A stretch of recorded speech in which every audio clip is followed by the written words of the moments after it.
Hello, नमस्कार, कैसे हो? ठीक हो? ठीक है। चलो तो मैं आपको आज आपका जो क्लास 10वीं का पहला पाठ है सूरदास। कौन सा है बेटा?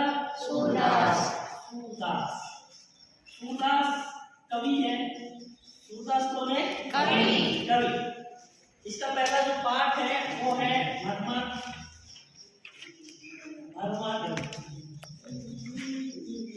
गीत।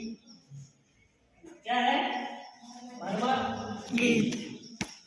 देखिए, आपका जो एग्जाम में 10वीं बोर्ड में एक कवि परिचय आता है, वो पहले 4 नंबर का आता था। इस बार वो केवल क्या है, एक लेखक और एक कवि, दो नंबर के 2 कर दिए गए।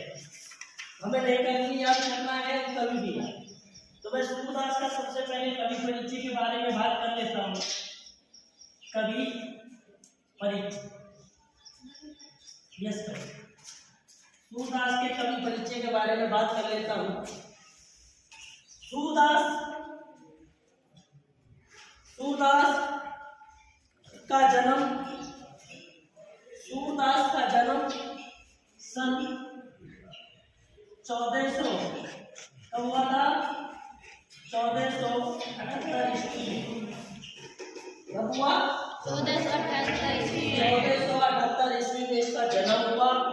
अब कई बार क्वेश्चन आता है, सूरदास का मतलब क्या होता है? सूरदास का मतलब होता है जन्म से अंधा। तो इसका मतलब सूरदास क्या था? जन्म से अंधा। इसका जन्म सन 1478 ईस्वी में हुआ और इसका जन्म स्थान विद्वानों के अनुसार 2 जगह मानी जाती है। एक तो माना जाता है, एक तो दिल्ली के पास सिही नामक स्थान पर। कौन से नामक स्थान पर? सिही माना जाता है। और दूसरा जो इसका जन्म स्थान है वो माना जाता है रूनकता।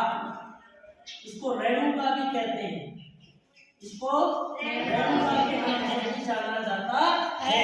विद्वानों के हिसाब से इसके जन्म स्थान 2 माने जाते हैं। एक दिल्ली के पास सिही नामक स्थान, दूसरा रेणुका। ठीक है। और ये बचपन से जन्म से अंधे थे। कैसे थे? अंधे। और श्री कृष्ण के ये क्या थे? भगत थे। ये श्री कृष्ण की क्या करते थे? भक्ति करते थे। और इसकी 3 रचनाएं हैं। इसकी रचना कितनी है? 3 रचना इसकी 3 है। कई बार कोई सूरदास की रचना कौन सी है? नंबर 1 है सूरसागर, दूसरी है सारावली और तीसरी है साहित्य लहरी। ये इसकी 3 रचना है।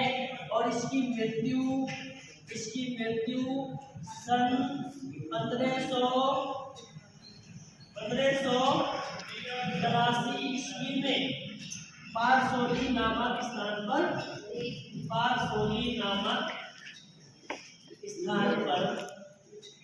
हुई। ये दोबारा बता देता हूँ। कवि सूरदास का जन्म सन 1478 ईस्वी में। इसके जन्म स्थान 2 माने जाते हैं। दिल्ली के पास सिही नामक स्थान और दूसरा आगरा और मथुरा के बीच में रूनकता या रेणुका नामक स्थान पर माना जाता है। ये बचपन से जन्म से अंधे थे और श्री कृष्ण के भक्त थे। इसकी 3 रचनाएं सूरसागर, सारावली, साहित्य लहरी। और इसकी मृत्यु सन 1583 ईस्वी में पारसोली नामक स्थान पर हुई। थैंक यू, धन्यवाद।